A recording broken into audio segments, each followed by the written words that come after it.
want to say thank you for being here. It's quite an honour and quite interesting that I am back here. I think it's not something I've ever really imagined as a student. And even when Ms. Steedman gave me a call and said, we'd love for you to come and speak at our Women's STEM night, I said, just so we're on the same page, I'm not actually working as an engineer at the moment. But I still very much think of myself as one. So I was driving home one day in the car thinking about when I was in high school, when I was 16 or 17, what kind of questions would I have, or what would I have wanted to know about being in engineering or about being in supply chain. And I realised that I didn't know where to start, because to be honest, when I was in high school, I didn't even know supply chain existed as an industry, let alone that I would be working in it. So I thought I'd give you a brief overview of what I've done with myself in the last 10 or so years, but then also circle back around about why I still consider myself an engineer and how it relates to my role in supply chain today.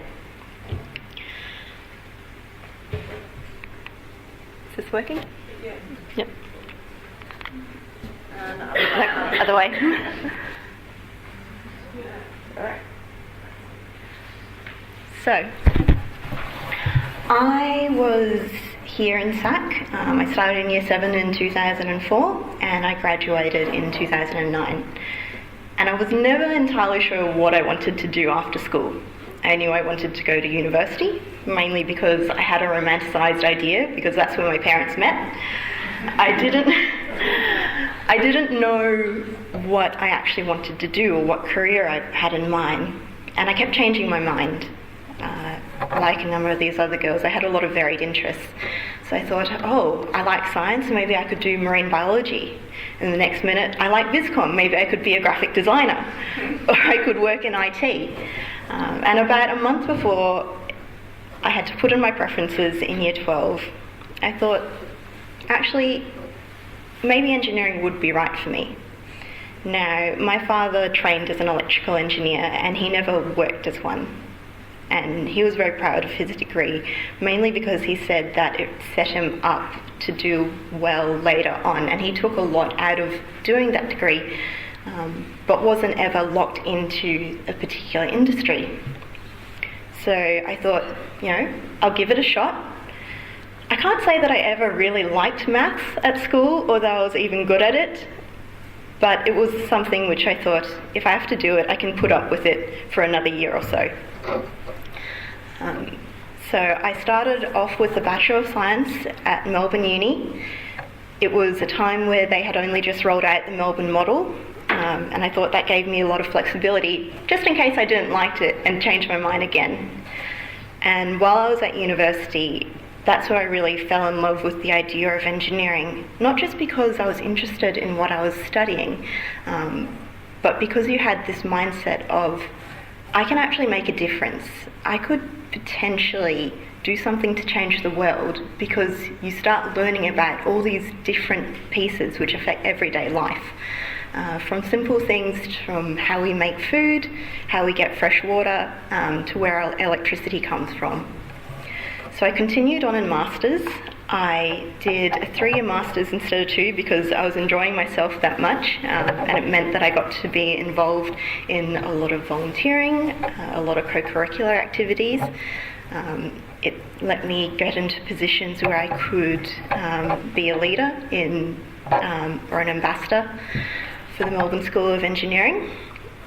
And unfortunately, by the time I was graduating, it wasn't the best time to be looking for a job as a chemical engineer. The mining boom was well and truly over. The price of oil was extremely low. But I was okay with that because I never considered my university degree to be a conveyor belt into a job or into a career. It just meant that I had to be a little bit more creative about what sort of industries I would suit. The other thing was I knew I wanted to be in a grad program because I wanted to have the range of experiences that being in a structured program allows you to have. So I applied around and I ended up going into logistics in Coles.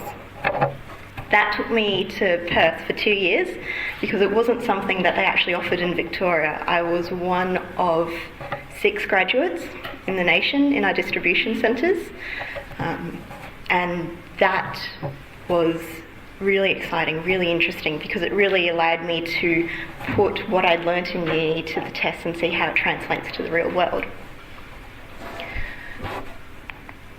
So when I was in university, that's what I thought I would do.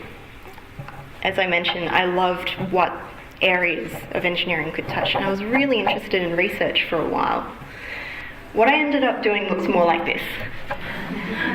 So, just to qualify, that's not a regular day for me. When I was out in Perth, I didn't usually drive around heavy pieces of machinery, but it was a lot of fun.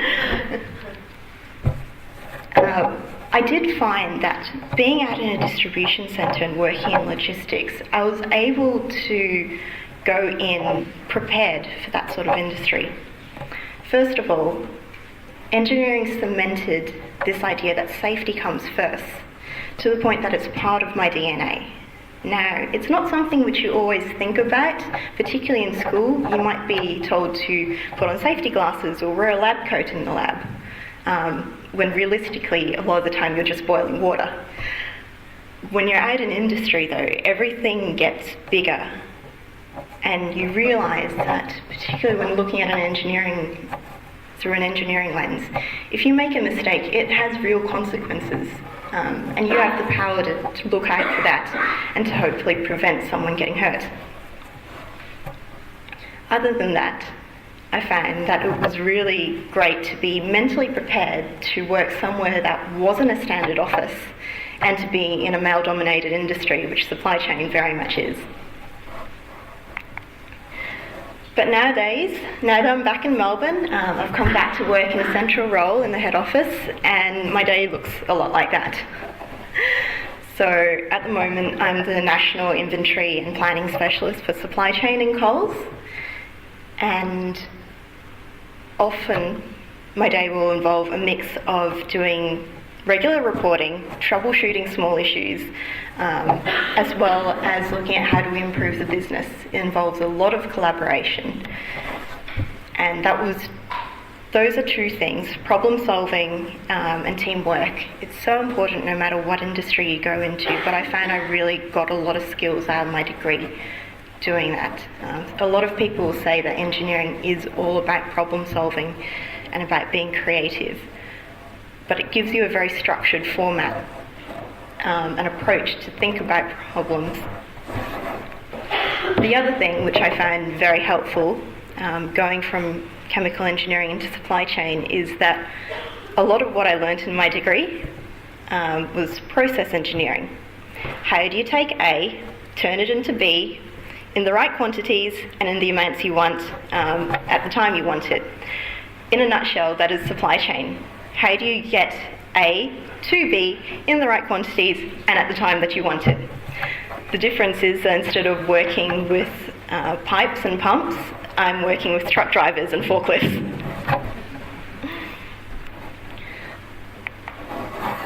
So, last thing I wanted to touch on is what exactly is engineering. Now, I've said that involves a lot of problem solving and a lot of teamwork, and it's something that's reinforced in your studies.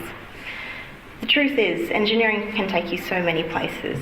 All of my friends have ended up in weird and wonderful industries, but we all have this sense of, yeah, we could do something to change the world.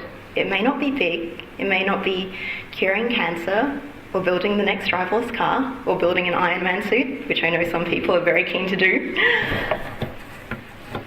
But there's a quote by William Wolfe, which is often misattributed to Neil Armstrong. It says, "Science is about what is, and engineering is about what can be." And the beauty of it is that once you've started to develop some of these skills, like teamwork, collaboration, problem solving and resilience, you can really take them anywhere. And for me, that has been incredibly empowering.